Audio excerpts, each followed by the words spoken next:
We are the DFPN. Always question the answers. No Gimmicks Podcast, and we bring it to you. Every time we turn live, and you know it's the truth. Every after show, moving down, this the time to move around. No Gimmicks Podcast is going down. Every night, every time in the ring. This is the time for the No Gimmicks, know we doing our thing. What's your state of mind, state divine? Moving down a statement when we take the line. This is exactly wrestling the state design. When you see Stone Cold like me, with the stunner in the world, exactly, man, what we bring. Every night we move like Brock Lesnar, the F5, no gimmicks. We take you to your limit, what's the feeling? When we live in the air, you know we on, this the time. Guarantee we move, you know how we respond. The state is mine, the state design when we feel it. Moving down, what's the healing? No gimmicks is the feeling. Yo, what is up, people? Welcome back to a special edition of the No Gimmicks Podcast here on the DFPN, and it's me and the homie D Vader. What's up, brother? Welcome back. How you been? I'm good. What's up with it? Man, you know, everything is everything. Right. Everything is everything. But we're following a holiday for Star Wars fans. May the 4th be with you. Right. Big holiday, a lot of cosplay going on. I saw that you had your cosplay stuff on full display. You dropped a lot of content. Talk to me, man. How was it?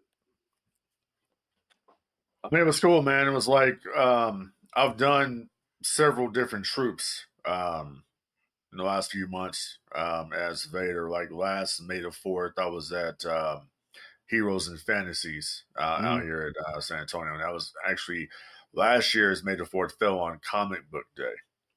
So it was kind of it was a mix with the comic book fans and then it was Star Wars fans. So it was a very unique experience. This year was completely different because honestly did not know what I was doing and how this whole thing came about really was there's a guy named John Lugo who basically presented a concept here called ForceCon, which is where he was going to have it on May the 3rd, May the 4th. And he originally had a guy as Vader. He had a Vader already. And what happened was a guy ended up pulling out of the event, family reasons, life happens. Yeah. So another friend of mine named Peter, who I've done troops with and have an association with, he asked him, "Hey, who is that Vader that was at the event with you?" And then that's how he got in contact with me and basically just laid it on what he wanted to do. And I said, cool. So it was a unique experience. Had the wife involved as well. And, I saw that. Yeah, and basically worked on her costume, created that costume for her, which is based off of the second sister, Inquisitor Trilla from the Jedi Fallen Order video game. So that's kind of what that was about. And yeah, man, it was a cool experience. We had a lot of Mandalorians there. We had a lot of we had Boba Fett was there. We had the Emperor, R2D2. We had Anakin Skywalker was there, I thought that was a unique photo op. We had a Princess Leia there. I actually took a photo with her, a little family photo. And yeah, man. And my favorite was the homegirl Ariel, who dressed up as Ahsoka Tano. And when I saw that, that's a dope pic. Y'all got a dope pic out of that. That was really dope. Yeah, it went further than that though. So we actually, when I found out that she was going to be there as Ahsoka, I hit John up and says, "Dude, we have got to do something with me and Ahsoka. Like, we have to do this. Like, we have to do that scene from Rebels, Twilight of the Apprentice." Yeah. And I said, we have to do his. Bro, I'm already there with you. I was cool. So I hit her up and I said, "Hey, listen, this is what I want to do. And if you're down," she says, "Yeah, I'm down." So she had me practicing her lines but she couldn't get it down all the way. So on the day of, and we start, sound to record the content. Mm-hmm. I know my lines because I got OBD. So, I know what my lines, and Ariel's cool, but she couldn't remember shit. And she even said, if I had to have my effing headphones on me, I could listen to it while we're doing it. Oh, Okay, wow. touche. Yeah. So we ended up not being able to get that content, but we did duel. We had a lightsaber duel, and that's what you saw in the picture was me and her dueling. And she was trying her best, but I took it seriously when we're dueling. That's dope, though, man. Like somebody had to do the job. I get it. Yeah, so it wasn't gonna be me. He's no selling. Exactly. I know so nothing. Like straight up. Like we went through this. We went through the bingo because they were doing bingo at this place, right? Mm-hmm. And we went through we walked through the bingo area, and they had all the Mandalorians in there, Boba Fett, everybody. We had Darth Pool was there, which is basically like a Sith Deadpool, basically. Yeah. And he was talking his shit, like Deadpool does. And so we walked through there, and it's like, so people are like, oh yeah, those are cool costumes. That's cool. But then you hear my breathing, and everybody's like, where the fuck is he? And that's when I walk in, and they're like, oh shit, it's Vader. So then that's just how it is. I don't know. I mean, it's like, honestly, dude, it's like, it's a thrill, and it's an adrenaline rush when you're in the costume, when you're in the cosplay, because people basically, they know that character, and you get to be that character. Like when I'm in character, I am Vader. Like, and I don't break character at all. Like everything that I do as Vader, it is to the movies. It's like I don't break character for nothing. Little kids come up to me, want to take pictures. I'm not breaking character. Yeah. I'm still like, I'm cool, but I'm still a Sith. I'm still the Sith Lord. So that's how I do things. It's kind of like if with wrestlers don't break. If I say want to break, keep the kayfabe alive. Yeah, and I can get away with kayfabe. I can be having the time of my life, but you won't know it because I'm wearing that damn mask. Right. But you don't know if I'm like laughing or whatever. Well, first I'm not gonna be laughing because I got my damn sound system hooked up to me, so you would hear me laughing. So yeah, it was just a great experience, man. Yeah, and I got a couple more events that I got coming up. I believe we're going to be doing matter of fact, tomorrow, Saturday, we're going to be doing a special needs prom for special needs children. So we're going to be doing that. Yeah, that's awesome, man. A lot of stuff I do as Vader is it's for charity. That's what it's about for me. That's why I do. That's why I do it. It's for charity. I mean, it's cool to dress up in cosplay, but it's for a more for a good cause. It's for a good cause, exactly. Yeah. So if I can bring happiness and joy to somebody, even if I'm miserable as fuck, that's something for me. Right. No, that's dope, man. I love that. And it seemed for me, looking at you do this stuff, it feels like you found your tribe too in the middle of all that. Bro, that's kind of crazy because my tribe actually used to be wrestling. I know. It used to be wrestling, and it's like now it's like it's crazy to say this. I'm more like a casual when it comes to wrestling now. And I never thought I would be that way, but it's just it kind of passed me by. I'm more of the archived. I can watch the old school shit all day long. Yeah. The new stuff though, it's kind of hit and miss, and we're gonna get into that today. Yeah, but no doubt. That's the life story of D. Vader, Frankie. Nah, man, it's incredible to see, man. Because the more I see you push this content out, I'm like, he's really diving into the lifestyle of cosplay, and because I do see, and we do have people that are friends of DFPN that do cosplay, and they go out and they do the charity events, and they're really into the cosplay, and they put a lot of hours. I see the same thing. You like, you put a lot of hours into building your costume, perfecting it, making sure it's authentic, and then you go present that to people, and then just to see the joy on their faces, knowing that you're coming around, like, oh, it's a pop. Yeah. No doubt, man. I love that you found that. Really. Yeah, it's a pot, and it's like, and I got to thank the wife for that one, bro. Because before 2015, I never watched Star Wars. That never happened. I'm like, real dudes don't watch it, and I'm like, I ain't watching this shit. But I watched it, fell in love with the franchise.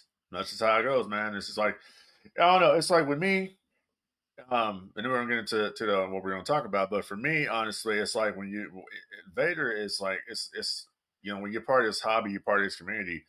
It's a way of life. Yeah. Because there's a lot of Vaders out there that I'm cool with or whatever, and we always pass ideas or whatever. So yeah, it's a way of life for me. It really is. Like when I'm saying I'm D Vader, I'm fucking D Vader. Like for real. I love it, man. I love it. Yeah. So Leonella, my daughter, she called me this past weekend, and I've been trying to get her to watch Star Wars forever because I'm like, you'll love it. Because she's into like the sci-fi and comics. She's the only kid of mine that's just like into that shit. So I was like, you should watch it because you'll love it. She never ended up watching. Lo and behold, she gets fucking married, and now her husband, they did a marathon on May the 4th, and she calls me and she was like, oh my God, like I really like the story of Anakin. I was like, you started watching Star Wars. Yes, that's what I'm talking about, dude. Like that's where it is. I was the same way, like closed-minded. I'm not watching this shit, and then I watched it. I think it was like a Machete Order at the time, and it's like I really just appreciate what George created. I love the story of Anakin Skywalker. I love the redemption that he had in Return of the Jedi. I love this, just like all the characters, Luke Skywalker, all of it. I'm a fan. There's even certain aspects of the sequels that I like, which is basically Kylo Ren. Andor's popping off right now. Haven't watched it yet. Yep, because I want to binge that shit. That's what I want. I want to watch it all. Me too. I haven't jumped in it. There's a new show too. That came out that I saw it and I was like, I'll jump in that when it's over too. Yeah. So people, the big controversy though recently was in Andor. I guess they had the two girls kissing each other, and I'm like, who gives a fuck, bro? Like, did you guys not watch the first season of Andor? Like we already have this established relationship. Yeah, so exactly. It doesn't matter. Like the show's good, bro. I don't give a damn about that, bro. Like as long as the show progresses on, you know what I'm saying? Yeah. So it is what it is. I don't give a damn about that. As long as it's a good story and it's leading to because what's basically going on here is this is all leading up to Rogue One. Yep, so you watch season 1 of Andor, then season 2 of Andor, and then you watch Rogue One. Yep, that's how it goes, bro. So I'm with it. I don't give a fuck about all that bullshit, man. Like you watch the damn show, you watch them. If you don't want to watch it, don't watch it. It's really for all the shit that Disney Star Wars gets. That is the one hit. That's the one that they getting right. So, well, I agree with that real quick. I mean, I agree with that. And there's another one that launched too, Tales of the Underworld. That's the one I'm talking about. Yeah. That's what I haven't watched it yet. Me neither. I saw it and I'm like, I'm gonna dive into that, but I'm gonna let them finish it before I go. Exactly. Well, they actually did. They actually finished it. Oh, did they? Yeah. Okay. So Tales of the Underworld is just the animation. So it was like episodes of Asajj Ventress and Cad Bane. So that's what it's already completed. You can just go and watch it on Disney Plus. All right. This Andor shit, man, it's 12 episodes, bro. Like, and they're doing 3 each week. And I think we're about to wrap up next week, I believe. Oh, shit. I'm gonna dive in then. Yeah, that's what I'm doing. Like, I can't. It's like people like, oh yeah, Andor's not doing good or whatever. Last time I checked on Disney Plus and the Illuminate, it was number 4. So I mean, people are watching the shit, but it's like people like me have not watched it. It's not because I don't. It's not because I don't want to watch it. It's because I want to binge watch it. I want to actually sit back and watch that shit and just like, okay, I want to watch. I don't want to have to wait. I don't have to wait. I hate waiting. Yeah. So that's what it is. Because I'm like that with another show, The Last of Us, and I'm like, damn, I done got to the point where it's now week to week, and I hate waiting. So I'm like, I'm gonna let the shows I really like. I'm gonna just let them sit until they finish, and then I'll watch it. I don't need to be the live reactor. Bro, look back in the day. We used to have the Monday Night War. Mm-hmm. I could not wait for next Monday. Couldn't wait for that shit. Yep. And if it was on SmackDown, like or Raw or Nitro, like damn, I can't wait for watch Thunder or SmackDown. You know what I mean? Yep. So same shit, different day. Same shit. Yep. Now you don't have to wait. You just let them finish. You can binge that shit. Exactly. Yep. So I get it. But let's get into the show, man. Let's jump into it. I do want to start with let's start with some TV and film. Yeah.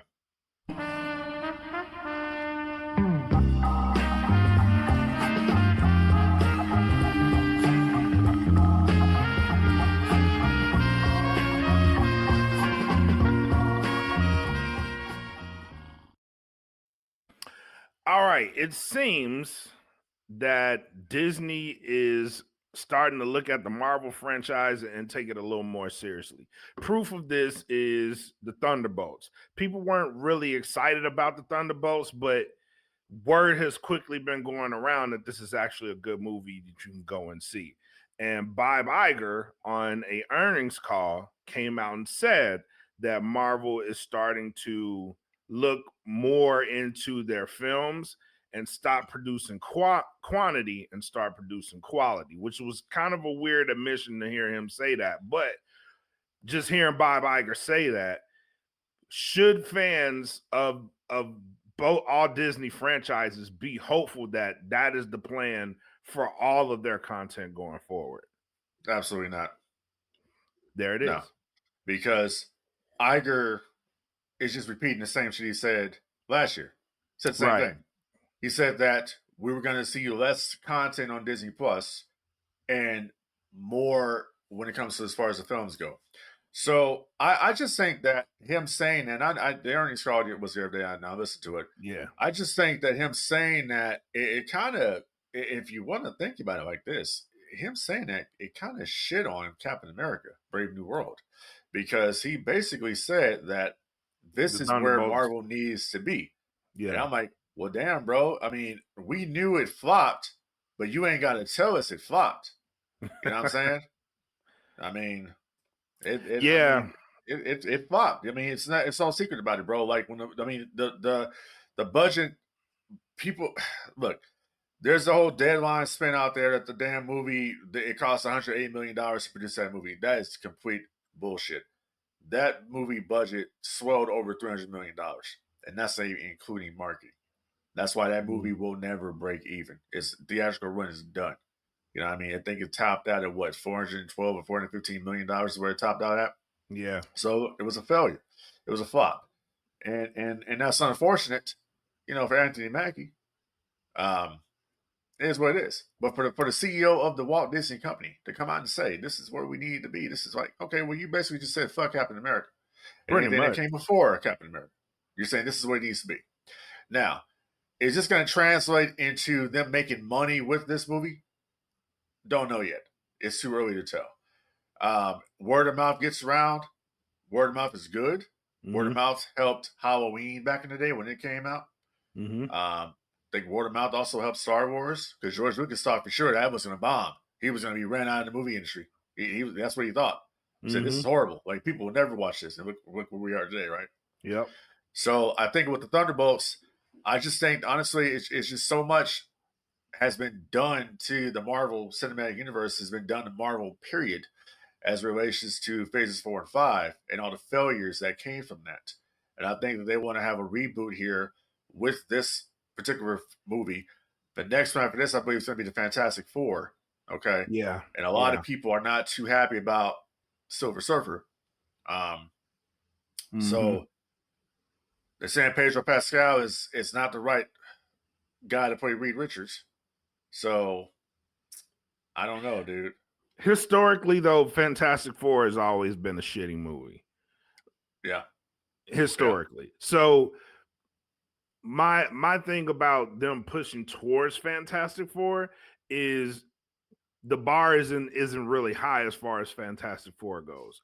So the Silver Surfer talk is absolutely real. People, I'm one of the people that like you probably shouldn't have changed Silver Surfer because in the comics, Silver Surfer doesn't identify as a gender, but looks like a man. You know what I mean? So you probably want to keep that for comic book purposes. Changing that ain't really a good call, but that's just me. Well, that's the politics, and I don't want to delve into this shit. Yeah. It's the politics. Let's just call it what it is. We do it on no games. It's the politics of it, bro. It's the agenda. The MCU is what they call it, and it's like you got to look at your audience, bro. Like who's actually watching your content? Men are watching your content. You feel me? So that's what you got to get back to. It's kind of like with Star Wars. Like they tried to make Star Wars into a female brand. It's not a female brand. It's not. It's a male-dominated brand. It always has been, always will be. It was a brand. George Lucas said himself. He made Star Wars for 12-year-old boys that were at crossroads. That's what it was made for. It's like it's not a female brand. I don't give a damn how many female Jedi you put out there. Same thing with the MCU. You got to go back to the basics. You got to go back to where it makes some money. You got to go back to basically saying this as a business. And I think that's what Disney has had a problem with the last few years is that they have been pushing the message and the agenda instead of pushing it as a business. So they're pushing their creativity. And that's the problem. And it's like you bring Robert Downey Jr. back, who gives a shit? What's that going to do exactly? Because that audience is gone. Once you lose that audience, it's going to be a hard time bringing that audience back. And I remember back in the day, and I used to get so jealous of this shit. You used to have this movie here from the MCU drop, the Avengers here, blah, blah, blah. Nothing from DC. These stuff would just collapse, Justice League and all that shit would just be done, right? So I would be jealous. I'm like, this is bullshit. But you gotta look who was in at the time. You had James Gunn working on the other side at Marvel when a lot of stuff's going down with the Guardians of the Galaxy, which nobody thought was going to be a success. WWE didn't even think that was going to be a success with Batista. They didn't even promote the damn movie. They thought it was going to flop, and then it became something. You know what I'm saying? So I think that's where it's at right now with Thunderbolts. Maybe they're going to try to turn a little bit, but then you got fucking Ironheart coming out on Disney Plus, and it's like nobody asked for this. You know what I'm saying? Ironheart really is in the comic books is an important character, especially where they're going. So I'm okay with that. No one gives a damn though. Like no one like I'm gonna tell you how no one gives a damn, and they know no one gives a damn, bro. They had Robert Downey Jr. come out and they say Robert Downey Jr. gave it a thumbs up. Okay. Is that supposed to entice me to watch the damn show? Because he gave it a thumbs up. What else is he gonna say? It's fucking Disney. Kevin Feige probably got on the phone and called, hey, can you put this over? But hey, more success to them. I want them to be successful. I want Marvel to get up there. I want DC to get up there. You know what I mean? I want Star Wars to get up there. I do think that they she said she's better than Iron Man. I don't know about that, but I do. That's what you say. I don't know, but I do think they tried to create this universe to where they did. The ambition was big, so they tried to create this big thing that was all connected. And the ambition just was too much for the palette. You know what I mean? So a lot of stuff that they've done was comic book accurate. They've changed some things here and there, but it still made sense in the realm of the comic books if you read the comics. So I do think the ambition got the best of them because you put out a lot of this stuff people didn't ask for, like the direction they were going with the Eternals. People didn't ask for that. But it's comic book wise, it made sense. If you read the comics, it was like, okay, I could see where they're going. This stuff makes sense. The movie didn't do well because people didn't ask for it. People weren't investing in it, like you said. Right. Yeah. But they're at a space now, scaling back was actually a good thing because Thunderbolts wasn't expected to do good. It just wasn't. So dropping this movie, especially after you seen what Deadpool and Wolverine did, this was kind of like a throwaway movie that they have already made and released. So for them to get to a point to where, okay, this is doing good, scaling back to me looks like it's been a good thing. But again, like you said, time only tell where they go from there. Yeah, I'm actually trying to, while we're discussing this, I'm actually going to bring up the box office right now for the Thunderbolts to see where we're at. I know we're in like week. This is the first week it's been in because a lot of the talk is about how Sinners did so well. Which, if you haven't seen that movie, go see that movie. Oh, I'm waiting for it to hit the max. Yeah, Because David Zasloff with the Warner Brothers earnings call yesterday, he was touting that shit. The success it is of a that phenomenal movie. and Minecraft. Yeah, it is a phenomenal movie. Which Yeah, it did so well that Thunderbolts hit the movie theaters, and the best way to see that movie is in IMAX. yeah. Thunderbolts hit the movies and took that off. So by demand, they're putting it back in IMAX for I think the 15th through the 21st. That's how well that movie's doing. And for that to be the case, I think Thunderbolts might have took a hit from that, but the fact that it is doing well speaks volumes on that too. It's like a two-ended conversation. Well, Sinners and was a great movie. Yeah. Well, also, got to put out there the success of the re-release of Revenge of the Sith, 20th anniversary. Yep. And that a movie lot of people grossed went to see that almost movie. $40 million. Okay, that's very profitable. Yeah, And it shows you that the George Lucas Star Wars fans are still out there. When you present good Star Wars, people will come watch good Star Wars. They will pay money to see good Star Wars. yeah. That's what it comes down to.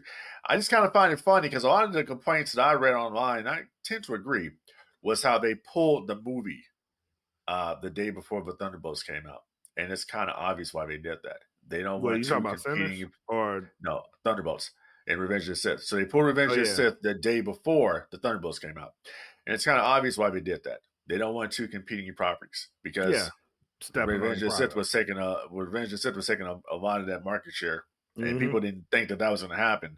Why the fuck wouldn't you think that was going to happen, dude? It's like it was the best of the prequels. Yeah, exactly. I was just about to say that's the best. That's the best movie of the prequels. Yeah, it was the best of the prequels, and successful.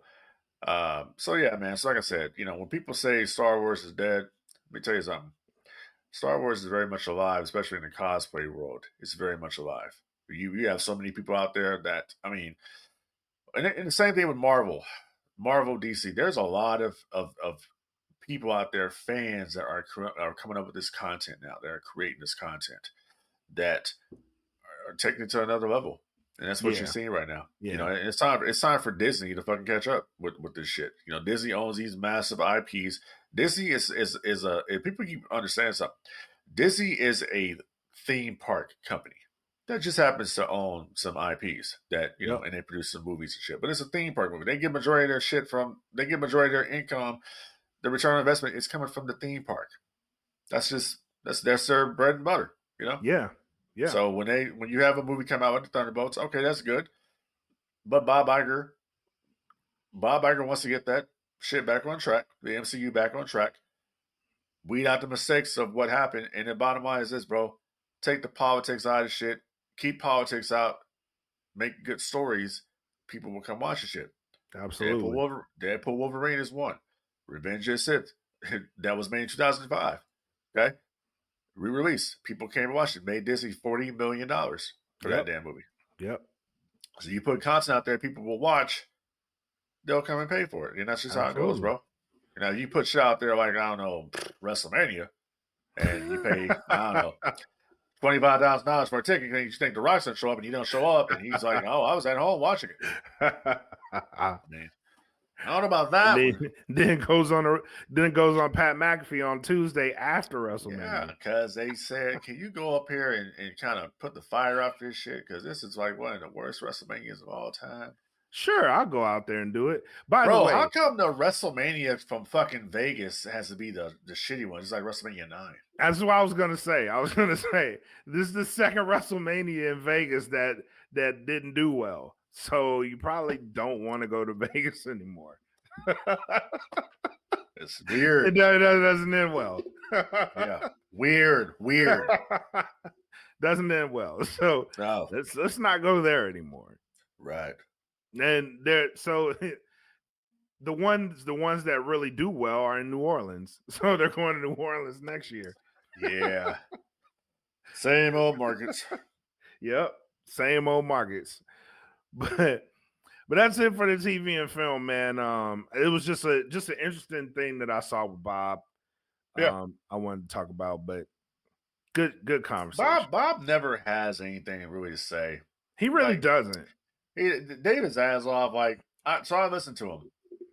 I haven't listened to the Paramount earnings call yet, but I listened to the Disney one at 5 o'clock in the fucking morning. By the way, I was up early listening to that shit. Listening to that one, and then listening to the Warner Brothers. And I have to tell you, I enjoyed the Warner Brothers one more.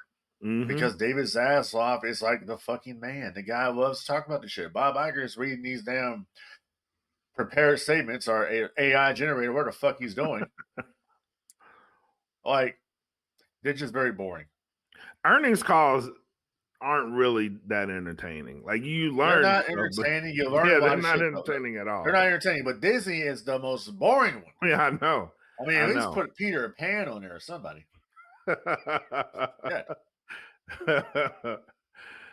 Oh man. Speaking of that, let's jump into WWE because we got some stuff to talk about there. Is it gonna cost us an arm and a leg to jump in or what? It might, you never know. What's up, Max in the chat? What's up? What's up?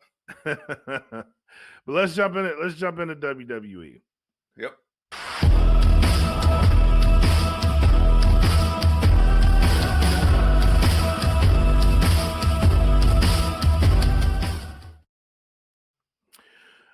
The releases. We know it's like clockwork around this time. Mania comes around, great show in most cases. But after that, they got to clean house because we got to get to the earnings. So it's really WrestleMania, earnings, but in the middle of that, they do the releases. They got to trim the fat. This year, they did that. A little bit later than they normally do because they did this one right before their earnings call. But they ended up releasing some talent and some front office staff from WWE. One of the most talked about releases. There were two that were really talked about, but one people were really scratching their heads on was Braun Strowman. Yeah. And his release from the company. Mm. And it came out later that his release, though it was kind of shocking, was kind of amicable and kind of understanding. So he was, and it came out that he's like half paralyzed in his leg. I read that. Yep. He was like half paralyzed in his leg. His contract was too heavy. So they released him because he was his limit in the ring is there now. Yeah. But they've also left the door open for him to make appearances, which is weird on WWE's part. They left the door open. He can come back. He can make appearances. He can still make money, but a long-term contract isn't in his future. So just curious to get your thoughts on that. So I just kind of find it funny that a company that is consistently and constantly touting how much money they make with sold out gates. They took the formula of AEW's scrums, and that's what they do now with their POEs. Bro, but you release 50 Cent at AEW. Yeah, exactly. but you release people. You know what I'm saying? Like, it doesn't make any sense to me. And it's kind of like this at this point, like Braun Strowman. So he may have the issue, but the guy is still an attraction. I mean, there's nobody in the business right now that looks like Braun Strowman. Yeah. So why would you cut that? Okay, yeah, you can make appearances here or there or whatever, but we're just not going to pay you. That's such a cop-out bullshit excuse, bro. Like, seriously, it is. Because of the amount of money that they're making, how much TKO is making. That's crazy to me that you will let a guy go, and he was actually an active participant on your roster. Mm-hmm. So you have to replace him with somebody. And I mean, he did. Him and Jacob Fatu, they did some They good did stuff. great business. You know, they did some good stuff. Yeah. So I don't know. Him and what's his face? the Island dude. They did the last Monster Standing match. That was good. That whole program was good between those two. Yeah, so I'm not Bronson understanding Reed. Bronson. Yeah, I can't wait for him to come back. Yeah. I can't fathom why they think that it's okay to tout this big profit that you guys have made at WrestleMania and every other event that you guys, and it's like it's impossible now to even go to a WWE show without mortgaging your house. Yep. Like the little kids that are coming up, bro, like that generational viewership. You're not going to have that experience anymore unless your parents are damn wealthy and you can afford it. The little kids, somewhere like the little Johnnies, the 10-year-olds that want to go see the WWE, they ain't gonna get to see the WWE anymore unless you watch it on TV because it is that damn expensive. I refuse to be a part of this bullshit and spend this exorbitant amount of money to go watch this stale ass product, and that's what I call it because that's what it is. I agree. They're not doing anything personally for me. You know, I don't understand the logic in this. It's not a very good look when you have this amount. You're constantly touting the fact that you're gouging your audience, you're gouging your fans. And then you come back and say, oh, we're going to have to release this person, that person, this person. His contract is too heavy. He's getting paid too much money. Right. So we're going to release him. Right. But yeah, we're raking all this money in. We're making all this money off ticket sales, merchandise, $40,000 ticket to SummerSlam, bro. You're not lying. I mean, come on, man. Coming from a company, bro, that back in the day, in 96, getting their ass beat by the WCW. $12 fucking tickets to Raw, $12 tickets to a house show because you were getting stomped. And $50 seats for WrestleMania, bro. And now $40,000 ticket to SummerSlam, bro. And people actually buying this shit. So it's two nights. If you're TKO, why are we gonna stop? If people are gonna continue to buy the shit, why stop? Exactly. Those right there are your true marks. That's your marks. Because there ain't no way in hell I'm spending 40 G's to go see some wrestling. Now, if I got 40 G's and say, hey, we got a Darth Vader touring costume. You damn right, I'm the biggest mark in the world. I'm buying that shit. But that's facts though. That's facts. Hell yeah. It's ridiculous when SummerSlam don't need to be 2 nights, bro. It don't need to be 2 nights. What the fuck are we gonna do for 2 nights? 2 nights of Survivor Series is next. You're gonna do 2 nights and 10 matches in both in the total. You know what I mean? I just got an idea for Survivor Series. Okay, one night, the second night is War Games. The first night is a traditional Survivor Series tag match. They ain't gonna do that. They ain't gonna do that. I know they won't. Because people are concerned about no War Games this year. I'm like, you have to do War Games. That's Survivor Series now. Yeah, it is. You have to do it. But they're not gonna do that. And I guess they'll do it for $50,000. Yeah, it's like why are we? So they're capitalizing on the success of WrestleMania, which a 2-night WrestleMania is really COVID induced, and that's why. So you kind of broke up the shows so you don't have as many people in the building. Now you're putting as much as you can in the building for 2 nights.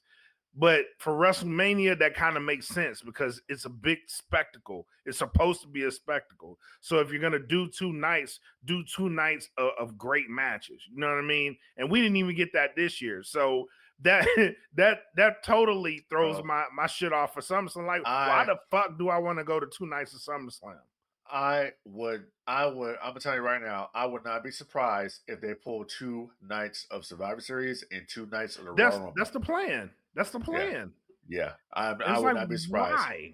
One night's a women's match, the next night's a men's. Yep. That's what they're gonna do. Why do we do that? Because they want your money. Exactly. It's like they think we're gonna see this shit. I can't do it, bro. Yeah, no. No, That's and ridiculous. it's but you're releasing people. So one of the things, Shotzi Blackheart was on radio yesterday, and Yeah. so she's one of the people. She didn't get released, but they told her they're not renewing her contract. Right. And she was like, yeah, I'd been asking to do certain things. There's a lot of people in this boat too. Like they've been asking to do certain things with their character, which traditionally that's been the thing. Whatever creative has for you, they have for you. But she was coming back from injury, and she was noticing like they started taking her off TV. But she was one of those people on the rise. Same thing with Cora Jade. Cora Jade got released, but Cora Jade you actually seen a lot of. It's like, Yeah. didn't Nick Khan say we don't bench these people? Like, didn't he say that? He did say that, but here's the thing, man. Once you get that injury bug, Yeah, it's hard to come back they get. from. I mean, look at Dakota Kai. Yep. Another one. Like I was surprised as hell to see Dakota Kai get released. Yep. I think she'll be AEW now. The AEW would be smart to pick her up. Yeah, very much. By the way, that hair change she did, I was like, holy shit. She looks like a totally different person. Dakota Kai actually bad, bro. Like, goddamn. Yeah. No, she is. I was like, oh shit.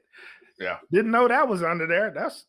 Keep that. Keep that. And it's kind of funny too, because one of the I'm gonna tell you right now, you know who the Rodney Dangerfield is of the women's division in WWE? That gets no respect. Who's that? Bayley. Oh, most definitely. Most definitely. Why if I'm Bayley, I'm looking doesn't to get out of there pushed? Too. Why does she get pushed? I mean, Bayley even said that she doesn't feel that she's on the level of Charlotte and Becky Lynch. That's crazy. That's bullshit, because, girl, you can work better than both of them. You especially work better than Becky Lynch. Yep. I never understood the hype train of Becky Lynch. I've never gotten that, bro. That's crazy. I've never gotten that. Okay, well, she got her damn nose busted by Nia Jax. Whoop-de-doo. That's where it started. That's where that man shit started right there. Yep. And I've never I've never gotten it. And it's like her return for me has kind of fell flat. But honestly, I wasn't a fan to begin with, so I don't really care. I'm seeing that more and more. Like, you're starting to see, like, was I really ever a fan of Becky Lynch's? No, she can't cut a promo. I mean, if you think she can, you're fucking lying to yourself, because she cannot. All right. She just can't cut a promo, bro. She has that strong accent, and you just can't do it, bro. But then you got Bayley, who Bayley's a total package. That's crazy. Yeah. And I would love to see her actually leave. I would love to see when her contract's up, her go to AEW. She said on Chris Van Vliet, like, she's like, I got 1.5 years left on my contract. Like, putting that information out there. Yeah. Like, I don't intend to stay around. She deserves it. She deserves to get a big money deal. That's what I'm talking about. Like, Tony Khan will pay it. Yeah, he would. Speaking of which, let me sidetrack for a second here. Speaking of Tony Khan, did you see the comments that this Javon was making about? I ain't gonna lie, that shit had me. That shit had me back and forth to Ricochet. Okay, It was funny, but my God.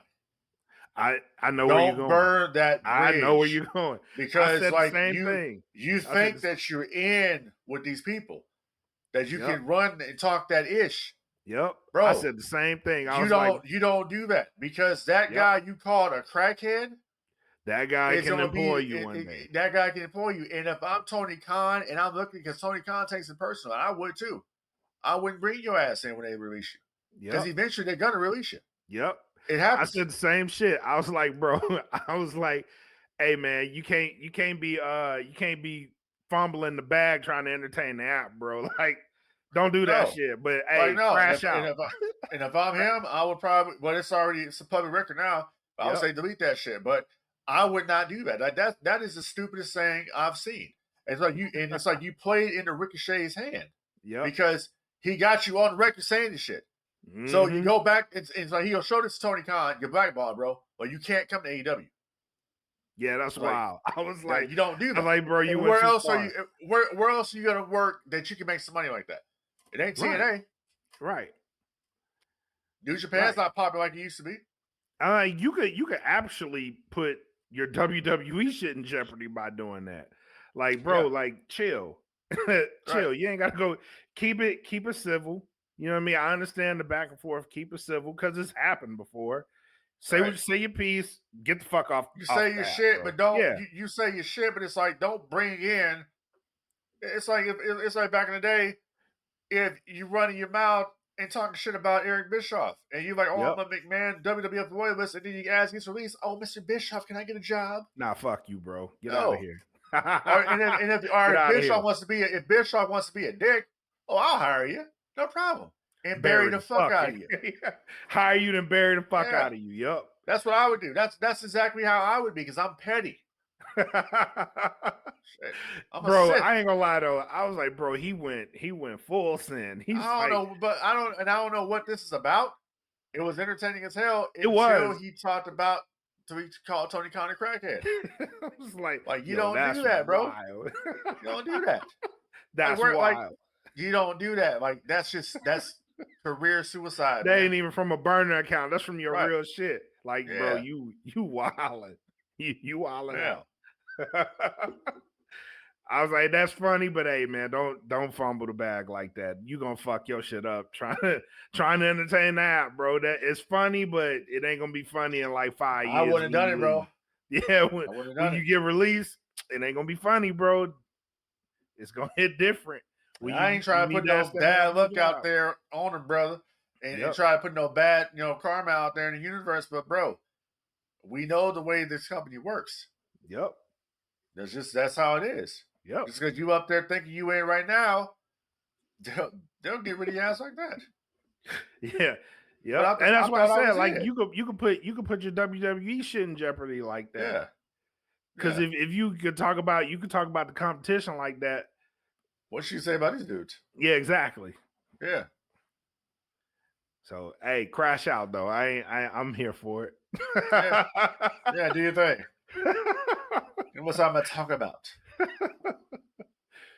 But yeah, it's weird. We're in a weird space now because especially because you see so many unhappy people in WWE, like Karrion Kross. Yeah. Which he did a documentary on his WrestleMania shit, like doing the blood sport and not being in WrestleMania and how like that affected him.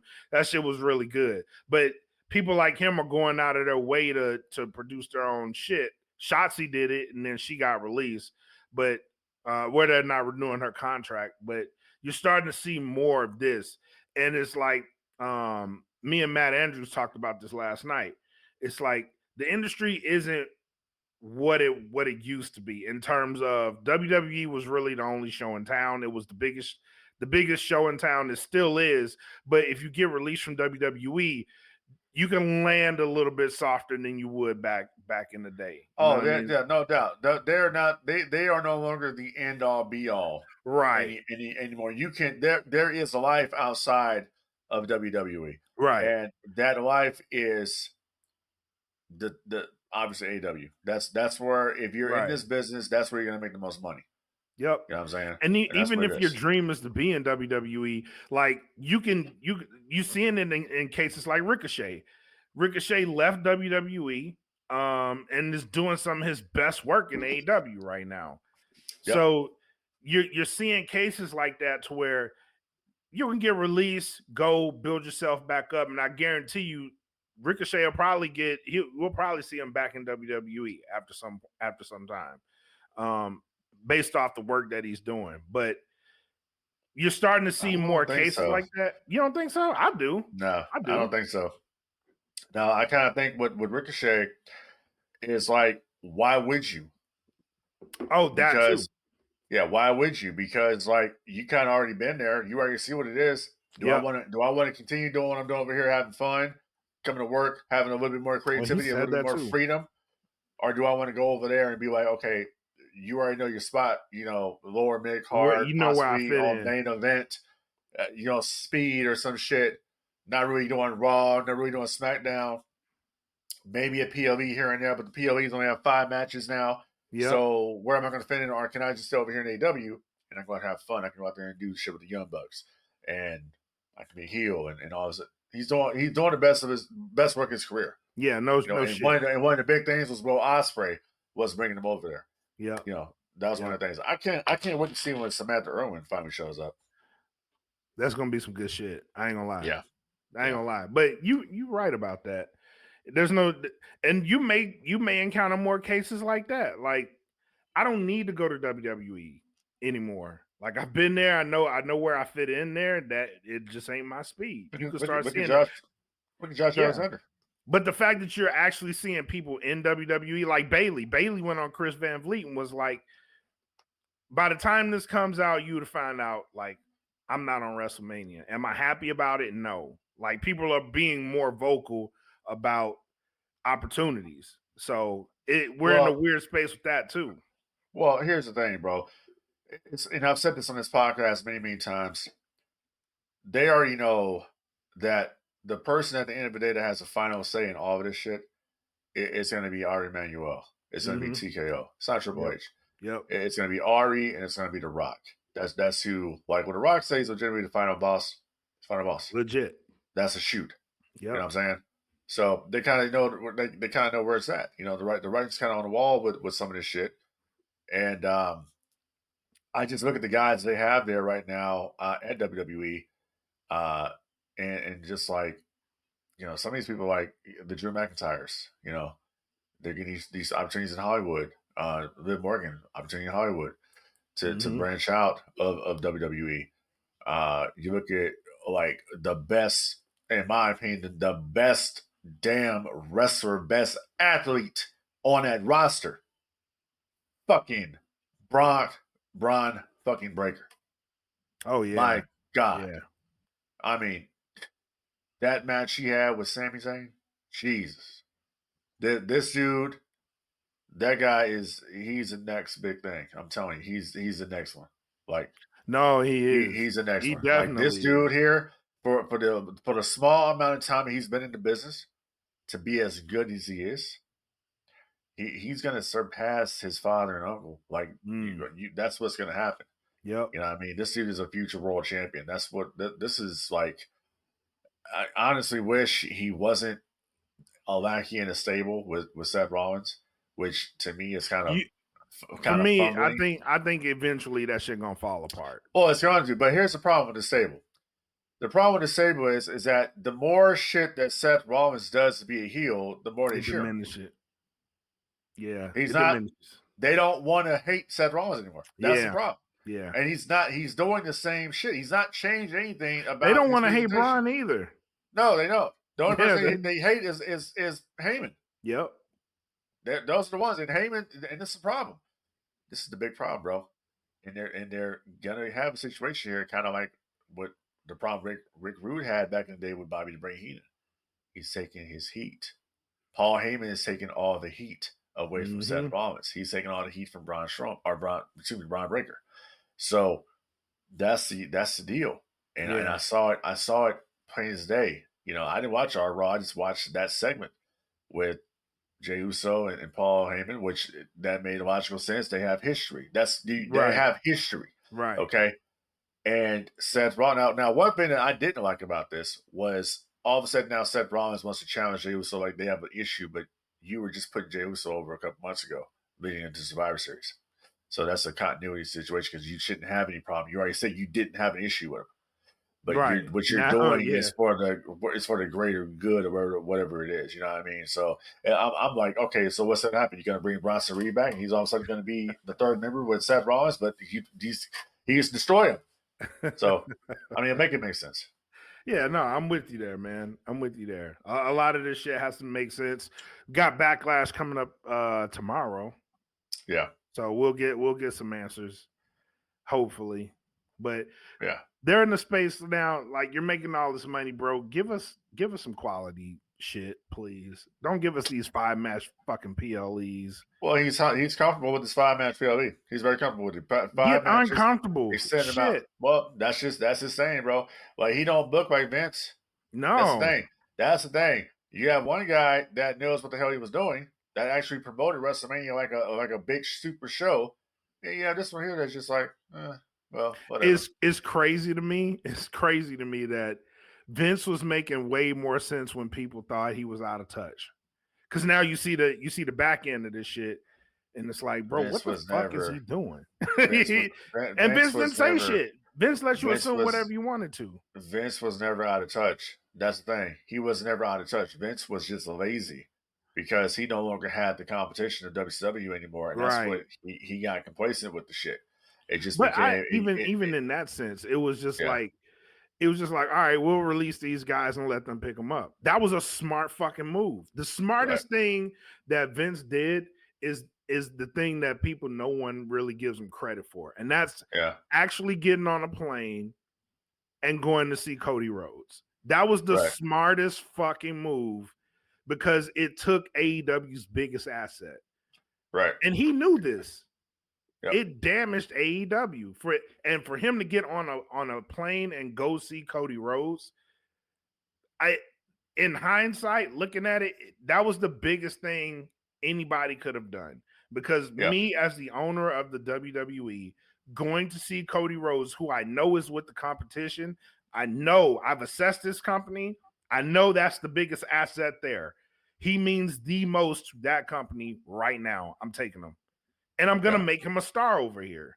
And the dominoes fell. It's genius, but no one gives him credit for that shit. No, just like no one gives him credit for the bloodline. That was all under his watch. Yep. But and you see how the bloodline ended. It wasn't on his. That was dumb. That was dumb. Dude, I mean, listen. People can say whatever the hell they want. I look at the ending of the bloodline just like I do the ending of NWO. Inconclusive. Go look at The Rock's face when he put the Ulafala on Roman. He is pissed, bro. Yeah, well, he obviously he don't like the creative. Yeah, and if he doesn't like the creative, I guess if he don't like the creative, he stays home. Yep. I don't blame him. He says, I didn't know Travis Scott was going to be there. Sure you did. Like the Brady Bunch. Sure, Jan. I ain't going to that shit. Yeah. But yeah, man, crazy shit. But let's wrap this up. Let's get into the final. Well, hold on. All right, you want to keep going? I'm down. I want to ask something here. We got to bring it up because it's funny as hell. Go ahead. Who the hell is Benjamin Shelton?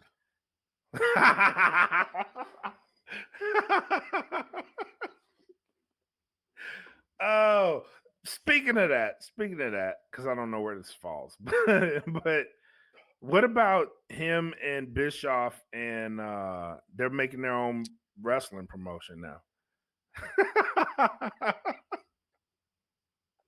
I was intrigued until I saw what they were doing. I was like, this is interesting. Let me tell you something. That promo they did was the worst shit I've ever seen in my life. And I'm an NWO mark, okay? That was the worst shit I have ever seen in my life. That was horrible. It's like, dude, we're trying to capture the glory of 1996 again. The look, the feel, everything. They tried. I'll give them credit. They tried. And then they're talking about, we got our third man. Should we tell him right now who's going to be, brother? Oh, no, the third guy. Oh, he's coming. Ooh. Bro. And then, so I get what they're doing. They're trying to mimic Bloodsport, but it kind of diminishes. It kind of diminishes that already because Bloodsport in itself is unique. And you don't see it a lot. Why are you going okay, that's cool and dandy. I get that. I'm just strictly talking about the presentation. Why are you going the NWO route? I don't know. You're don't know. You're not wearing black and white clothes. I mean, Hogan has the beard. I see that. Yep. But I mean, that's easy with get a Sharpie and paint that shit on your face. But like, we've got the money. I don't get it. and now we've got our third guy. And I'm like, okay, well, that's cool. But I thought at first when I saw it, I'm like, oh, okay, they must be doing, like, Hogan's finally going to do a podcast live. That's what I thought. I was like, Yeah. okay, this could be interesting. Yeah, Hogan's going to do a podcast live and talk about, yeah, brother, when I went out there, I wrestled the Undertaker, brother. And, when he put dropped me me on my head, so he brother. dropped me on my neck, brother. It compressed, I was walking around, brother, and I'm like, oh man, damn, you got me, dude. I'm like, oh man, it's like, we'll hear the more stories, brothers like, he brings Bret Hart into WCW, and like, he's got making $9 million. I'm like, what's the rationale, brother, of this equation? And, instead of making, the money I was making, I should be making 40, 50, 60 million dollars, brother, because, I'm Hulk Hogan.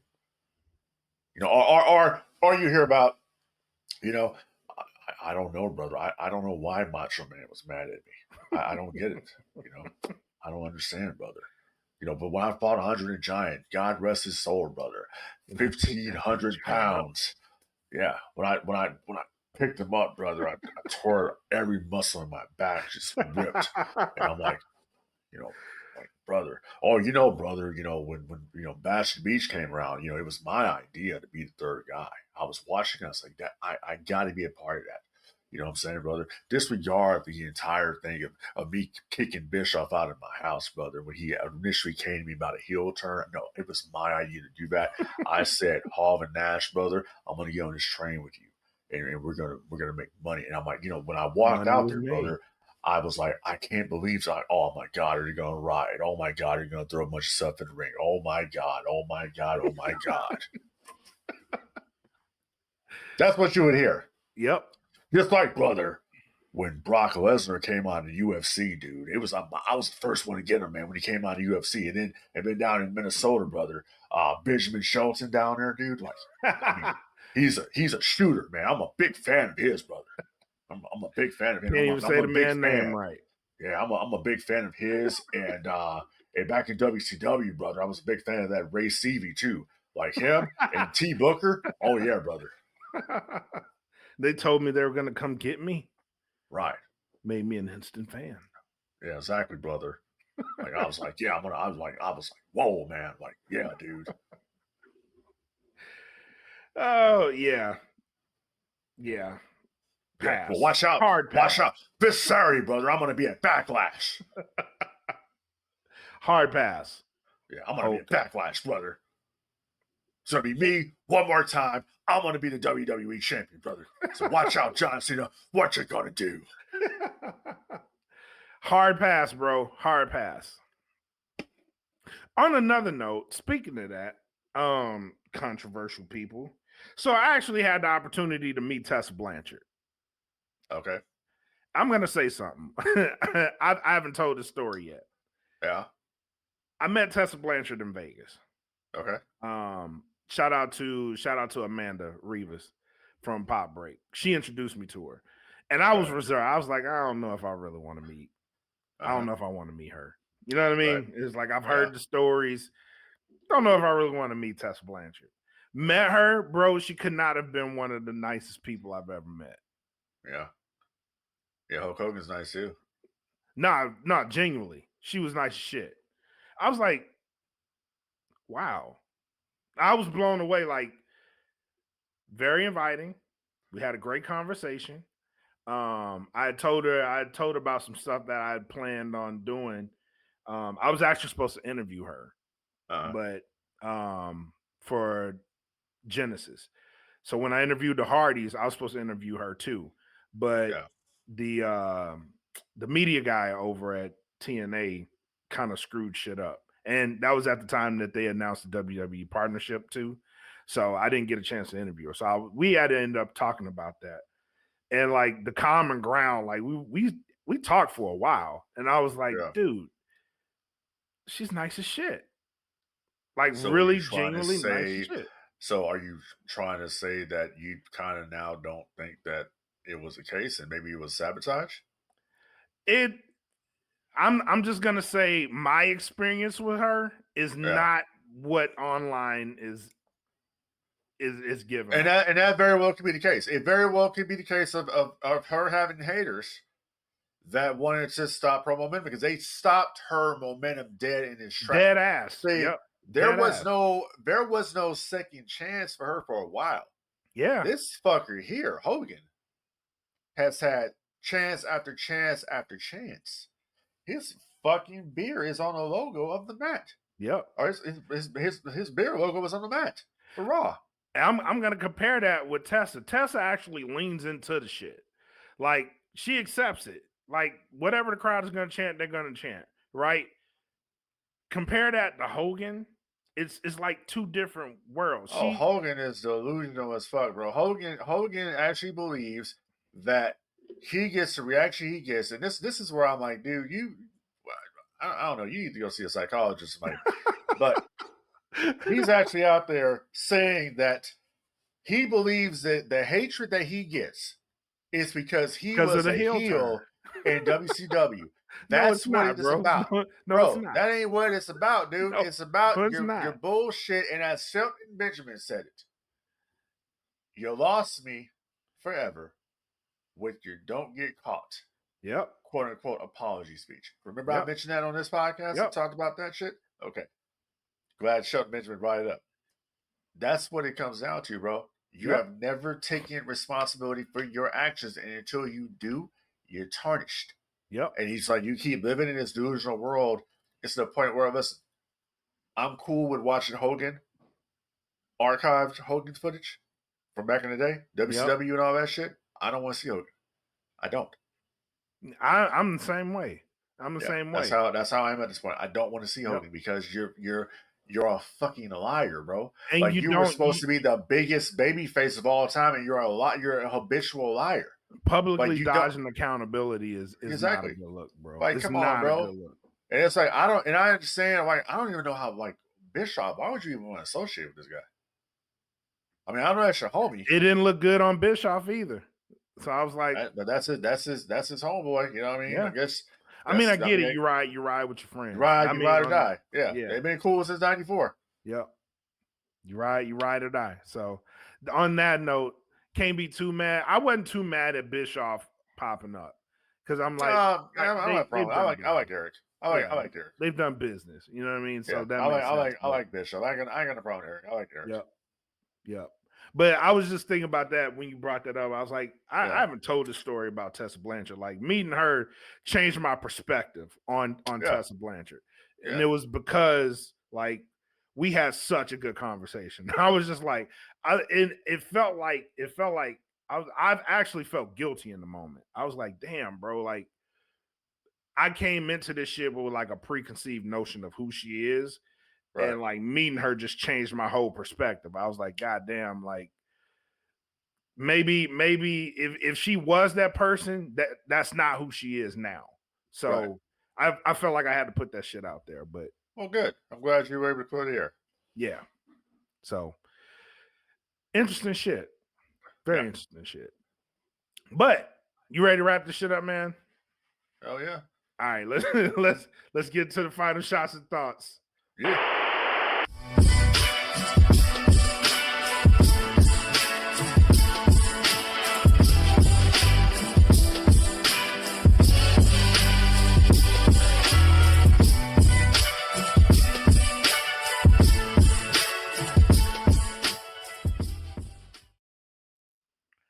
All right. You bringing out the winged eagle? What the fuck? That's right, brother. That's right. Come on, man. All right. I see you. I see you. I see you. All right. Yeah, brother. I want to go ahead and plug the match, man. This coming Saturday night, dude. All right. Over at the old parking lot. You're going to see me defend this. I can't even do it. Oh shit. That's funny.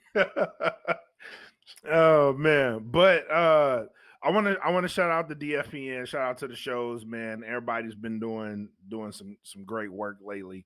I'm jealous as hell of Jeff's background, by the way. We'll fix that. Don't worry. We'll fix Yeah. We need to. Do this. I want to go into hyperspace too. Damn it. Oh shit.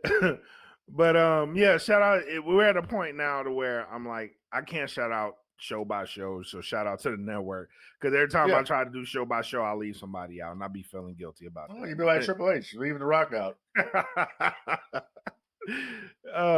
But shout out to the network, man. A lot of good shows coming out. Go to dfpn.com. Make sure you follow the shows. Two shows that I do want to shout out right now because they did them.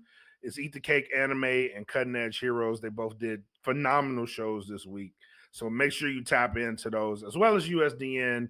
We're at a point now, bro, like some shit came in the DFPN email. Like people are actually reaching out for interviews now. So that's awesome. Like people are asking DFPN to interview them. And that speaks to the work that people are doing. So that's phenomenal. It speaks to the work, right? Absolutely. People are investing in the product. So kudos to everybody that is putting in the work on the network. We got so much good shit coming. So make sure you stay in tune, dfpn.com, and we'll keep you up to date with the shows and where we're going. But that's all I got, man. Yeah, that's what's up. Nothing really else. Nothing else really going on. Like I said, going to be possibly doing the little special needs prom this weekend. And hey, listen, if there's anybody out there that wants to help me on my venture into cosplay, you want to help a brother out, Cash App FDC 38. That helps me buy different stuff, because a lot of the stuff that I do. No dead ass. Like I'm talking straight up right now. A lot of shit I do is for charity. You know what I mean? That's the reason I do it. This cosplay thing is clearly it's all for charity. You know what I mean? That's the thing, because see, I don't have children. So when I go out there and do things for kids, it means a lot to me to do that, because I didn't have that privilege when I was coming up. I lived in times it's tough. I was gang infested areas and shit like that. You feel me? Mm-hmm. So as I've gotten older and a lot wiser here, like I said before, when we started this podcast, like I try to bring happiness and joy to others. Okay. Now, if you want to help me on this journey, feel free to do so. I'm not telling people to do anything. If you want to do something and you want to donate a little something to help the cause, hey, FTC 38 Cash App, much appreciated. And by the way, people, stop dumping your fucking dogs. Oh, what? Let me tell you something I saw yesterday that pissed me off. So there was this Rottweiler in my neighborhood, like a little puppy Rottweiler, malnourished, bro. Like got dumped, malnourished, bones showing. Damn. Yeah, and you cannot do that. If That's you have a fucked up. situation, it's very fucked up. If you have a situation where you have an animal and you cannot take care of that animal, drop it off to a no-kill shelter, or reach out in your community to find someone that can foster this animal. Don't do shit like that, because that pisses me off. Yeah, that's fucked Don't do up. that. Yeah. Don't do that to the animals, man. Yeah. When you say help control the pet population, help control the pet population. Have your pets spayed or neutered, and you won't have this issue. You know what I'm saying? And take care of your dogs. If you can't take care of the damn thing, don't fucking get it. Point blank. Common sense. Point blank. Now, as I step off my soapbox. Oh, by the way, yeah, Randy Orton ain't winning that match. Oh no, hell no, he ain't. That's our prediction. That's the only match I care about on the show. He ain't winning. Nope, he ain't. And I hope he does run it back with CM Punk, John Cena. I hope he does. I hope he does too. Yeah, I hope he does. Money in the Bank would be perfect. But they've been having John primarily on SmackDown too. So yeah, well, I mean, Punk's listen, on Raw. WWE, we can do anything they We want. can blur the lines. Yeah. When you're paying $6,000 to sit front row for a SmackDown taping. Yeah. Agreed. Yeah. I'm telling you, sometimes I wonder, is the Emperor running this shit? He is. Yeah. Ari You know Emanuel. what? I wonder does TKO actually take Imperial credit? Check. Gotta look into that. I wonder if they take Imperial credit. Should check. Yeah, I'm going to. I'm going to call him and say, all right, Steve Vader, you're taking Imperial credit. Who the fuck's on my phone? Rubies are nothing, my guy. Right. Rubies are nothing. Well, that's all I got, bro. That's all I got. So, like I said before, help control the population having pets spayed or neutered. All right. And, don't forget to like what you like and don't be a dick about it. Ooh, yeah. That's how we do it. Dig it. Yeah, dig it. Yeah. Excitement. Drink a monster. Ooh, yeah. Oh, that's too much. Sugar free, bro. all right. Yeah. Oh man, but if that's all you got, that's all I got, man. Damn, bro. I feel like fucking D.O. Brown for a minute. He can't even do that shit no more. Fuck, man. Like, shit. You fucking bobbing me. Like, he can't even do it no more. But no, that's it. Hey, that's all I got, bro. Long live the Empire. Y'all stay up out there. Be safe, you know what I'm saying? And yeah. Join us on the next edition of the No Gimmicks podcast right here on the DFPN. Peace. Y'all be easy. And I know it's all business. We give them no gimmick. Yeah. And I know it's all business. We give them no gimmick. Yeah. And I know it's all business. We give them no gimmicks.